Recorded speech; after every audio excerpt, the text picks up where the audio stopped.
প্রিয় বন্ধুরা, আমরা খুব বেশি দিন হয় নাই 15.5 বছরের একটা দুঃশাসনের ইতিহাস পায়ে চাপা দিয়ে শত শত শহীদের রক্তের আত্মবলিদানে রাজপথ রঞ্জিত করে, মায়ের বুক খালি করে, বোনের বুক খালি করে রক্তাক্ত যে গণ অভ্যুত্থান সংগঠিত করেছিলাম, তার মধ্য দিয়ে ভয়াবহ ফ্যাসিবাদ, স্বৈরশাসক, দুর্নীতিবাজ বাংলাদেশকে যিনি একটি তলাবিহীন ঝুড়িতে পরিণত করেছেন, যিনি বাংলাদেশের রাজনীতিকে এতে অসভ্য মানুষের দেশে পরিণত করেছিলেন, যিনি বাংলাদেশে কোনো ভিন্ন মতকে কথা বলবার সুযোগ দেন নাই, যিনি বাংলাদেশের কোনো রাজনৈতিক শক্তিকে রাজপথে কথা বলতে দাঁড়াতে দিতে চান নাই, যিনি বাংলাদেশের প্রত্যেকটি আইন শৃঙ্খলা বাহিনীকে ব্যবহার করে বিরোধী দলকে নিপীড়ন নির্যাতনের মধ্য দিয়ে বিকলাঙ্গ করবার চেষ্টা করেছেন, যিনি বাংলাদেশের সিভিল প্রশাসন থেকে শুরু করে বিচারপতি, supreme court, high court, lower court প্রত্যেকটি জায়গাকে দূষিত করে বাংলাদেশকে একটা লন্ডভন্ডের দেশে পরিণত করেছিলেন। সেই শেখ হাসিনার আমরা জুলাই গণ অভ্যুত্থানের মধ্য দিয়ে তাকে পালিয়ে যেতে বাধ্য করেছি, এবং তিনি শুধু পালান নাই, এই জুলাই গণ অভ্যুত্থান 100 বছরের ইতিহাসের ভেতরে এমন একটি অভ্যুত্থান, যে অভ্যুত্থানে ফ্যাসিস্ট পালিয়ে গেছে, ফ্যাসিস্টের সাথে তার প্রধান বিচারপতি পালিয়েছে, বাইতুল মোকাররমের খতিব পালিয়েছে, সিভিল প্রশাসন পালিয়েছে, পুলিশ পালিয়েছে, তার সমস্ত দাবেদার তল্পি বাহিনী সকলেই বাংলাদেশ থেকে পালাতে বাধ্য হয়েছে। বন্ধুরা, বাংলাদেশের ইতিহাসে এমন ঘটনা আর কখনো ঘটে নাই। আমরা অতীতে ফ্যাসিস্টের বিরুদ্ধে লড়াই করেছি, আমরা খালেদাদের বিরুদ্ধে লড়াই করেছিলাম, এরশাদের বিরুদ্ধে লড়াই করেছিলাম, কিন্তু তাদের পদত্যাগের সাথে সাথে তার সমস্ত রাষ্ট্রীয় যন্ত্রকে পালাতে হয় এমন ঘটনা অতীতে ঘটে নাই।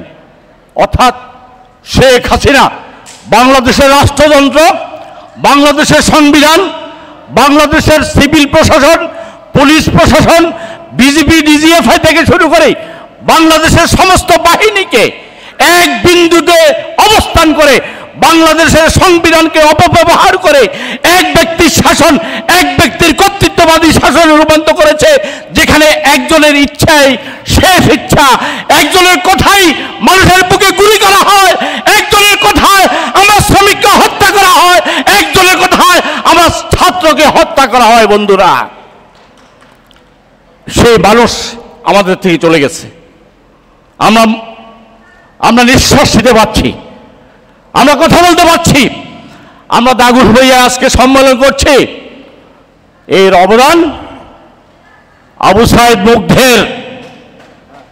আবু সাইদ মুগ্ধ শেষ হইল যুদ্ধ, বুকে বড় ঝড়, বুক পেতেছে গুলিগর, যারা জুলাই গণ অভ্যুত্থানে এইভাবে জীবনের সমস্ত সাহস সঞ্চয় করে ওই গুলি, বোমা, টিয়ার গ্যাসের সামনে দাঁড়িয়ে আত্মহতি দিয়ে শেখ হাসিনা পালাতে বাধ্য করেছে। আজকে আপনাদের সকলের সামনে দাঁড়িয়ে সেই যোদ্ধাদের 1400 নিহত যোদ্ধাকে আমি স্মরণ করছি, শ্রদ্ধা করছি, তাদের প্রতি শ্রদ্ধা নিবেদন করছি। একই সাথে 30,000 নেতাকর্মী আহত হয়েছে, চোখ হারিয়েছে, 30 জন শিশু নিহত হয়েছে, বিকলাঙ্গ, অর্ধাঙ্গ, তার জীবন চলবে কি চলবে না নিশ্চয়তা নাই, যথাযথ চিকিৎসা হচ্ছে না। এই 30,000 মানুষ জীবন মৃত্যু সন্ধিক্ষণে হাসপাতালে কাতরাচ্ছে। আর এমন একটি অবস্থা দাঁড়িয়ে আজকের বাংলাদেশের রাজনীতি আপনারা দেখছেন, আমরা যারা জুলাই গণ অভ্যুত্থানের লড়াই করেছি, সংগ্রাম করেছি, আমরা আজকে বিভাজিত হয়েছি। আমরা আজকে আমাদের মতো করে খেলবার চেষ্টা করছি। আমরা যার যার মতো করি বল যেখানে মারা দরকার ঠিক সেখানে মারার চেষ্টা করছি। কিন্তু যেখানে জাতির মুক্তি, যেখানে জাতির মুক্তি, যেখানে রাষ্ট্রের মুক্তি, যেখানে জনগণের মুক্তি, সেখানে বল মারাবার চেষ্টা আমরা কেউ করছি না। তাই আজকে বিভাজিত হচ্ছে। আজকে যে অবস্থা দাঁড়িয়েছে, এই অবস্থায় যদি রাজনৈতিক দলসমূহ, সমাজের সকল স্তরের মানুষ ঐক্যবদ্ধ না হয়, তাহলে যে ভয়াবহ ভবিষ্যৎ আমাদের জন্য অপেক্ষা করছে, এর প্রায়শ্চিত্ত সমস্ত বড় দল ছোট দল থেকে শুরু করে এদেশের জনগণকে আবার সেই ফ্যাসিস্ট আমলে ফিরিয়ে নিয়ে যাবে বন্ধুরা। তাই আমরা অনুরোধ করতে চাই আজকের এই সম্মেলন থেকে বাংলাদেশের প্রত্যেকটি রাজনৈতিক দলের প্রতি, যারা 15.5 বছর লড়াই করেছে, বিএনপি একটি বড় রাজনৈতিক দল, যারা 15.5 বছর বহু নির্যাতন নিপীড়নের শিকার হয়েছে, বহু নেতাকর্মীকে তা হারিয়েছে। আমরা তার সঙ্গে ছিলাম, জোট সঙ্গী, রাজপথে সাহসের সাথে থেকেছি। জুলাই গণ অভ্যুত্থানের নায়কেরা চূড়ান্তভাবে আমাদেরকে মুক্তি দিয়েছে।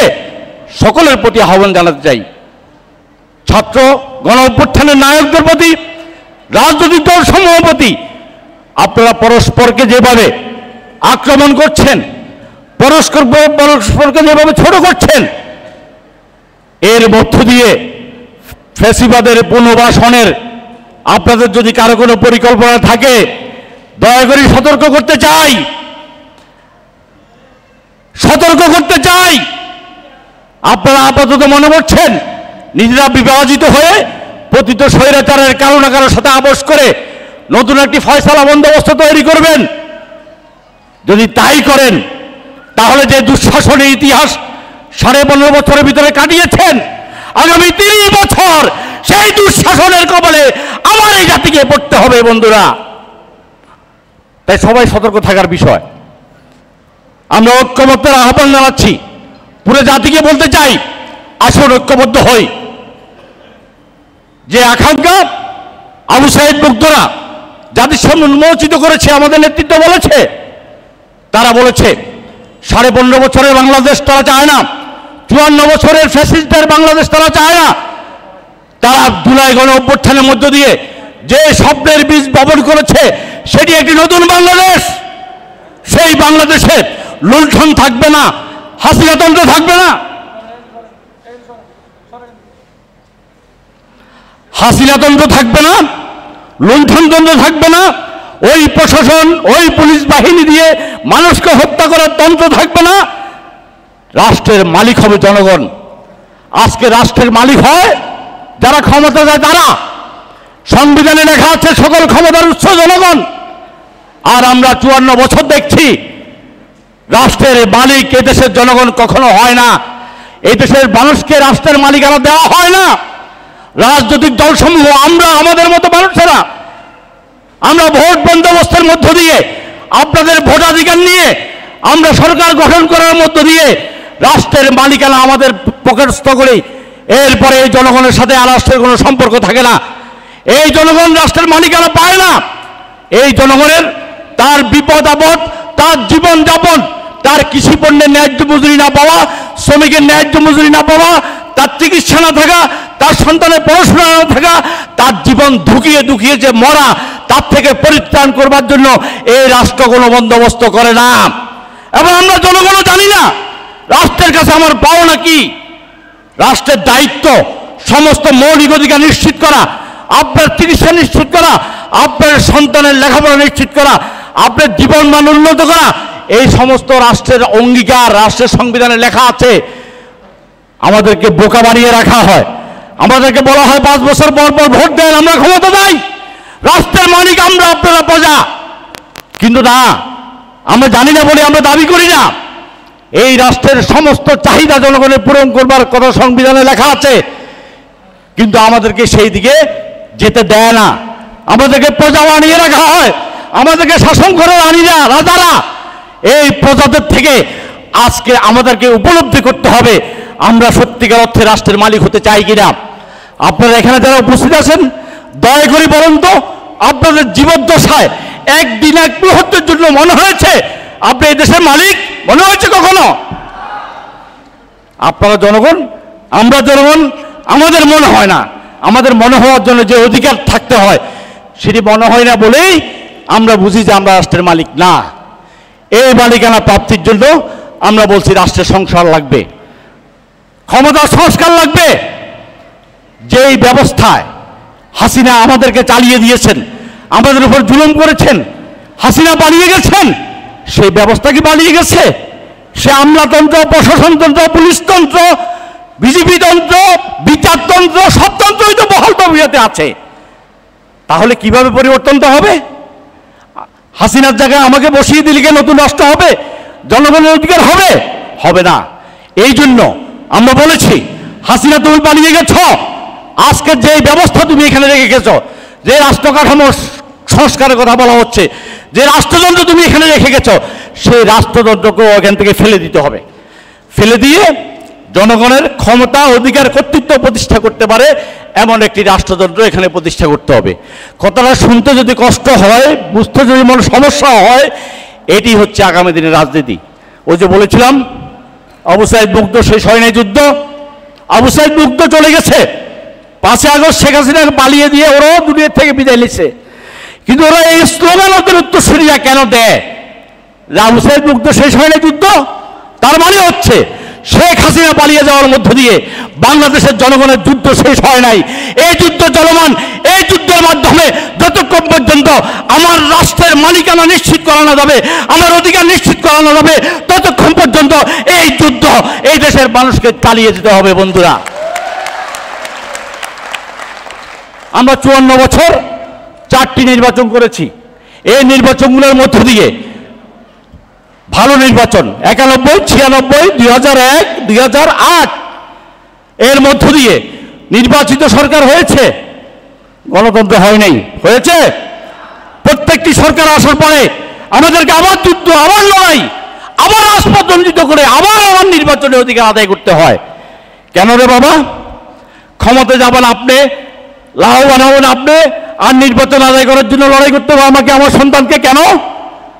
এই অবস্থা থেকে বেরিয়ে আসতে হবে।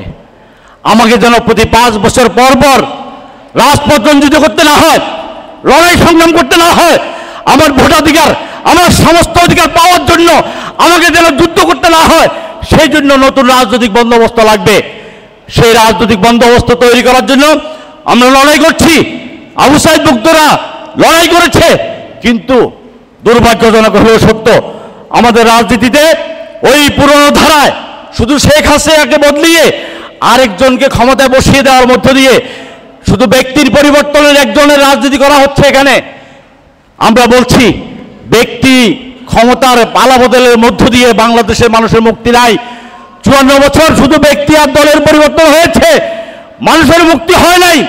তাই আগামী দিনে বাংলাদেশের মানুষের মুক্তির জন্য ক্ষমতার গুণগত রূপান্তর করতে হবে। জনগণের ক্ষমতার মালিকানা নিশ্চিত করবার জন্য যে আইন বিধিবিধান তৈরি করবার দরকার, সেটি করতে হবে। বন্ধুরা, আর একটি কথা বলে আমি আমার বক্তব্য শেষ করতে চাই। আপনারা দেখেছেন, আপনারা এখানে সকলে আমার দলের সদস্য নয়, আমি জানি। আপনারা কেউ শ্রমিক, কেউ নারী, কেউ পুরুষ, কেউ পেশাজীবী মানুষ, বিভিন্ন কর্মের সাথে জড়িত। আপনারা জুলাই গণ অভ্যুত্থানের সময় দেখেছেন না, আমরা 15 বছর দ্বিতীয় রাজনৈতিক দলগুলো সংগ্রাম করছি। শেখ হাসিনা যায় না, আমাদেরকে দাঁড়াতে দেয় না, আমাদেরকে গুলি করে, আমাদেরকে পিটায়, রাস্তায় দাঁড়াতে পারি না। আর জুলাই গণ অভ্যুত্থানে কোনো রাজনৈতিক দল নয়, যারা এই আন্দোলনের ডাক দিয়েছে, পুরো দেশের সমস্ত মানুষ এই আন্দোলনের শরিক হলো। সেখানে কোনো রাজনৈতিক দল ছিল না। শ্রম কর্ম পেশার যারা দল করে না, রাজনীতি করে না, তারা শরিক হলো, এবং তাদের শরিক হওয়ার মধ্য দিয়ে এই শেখ হাসিনাকে আমরা হঠাতে বাধ্য করতে পেরেছি। কিন্তু অভ্যুত্থানের পরে সেই 5 তারিখ সকালে বিকালে সেনা ভবনে রাজনৈতিক দলগুলো, সেই 5 তারিখ বিকালে বঙ্গভবনের রাজনৈতিক দলগুলো, আমিও ছিলাম।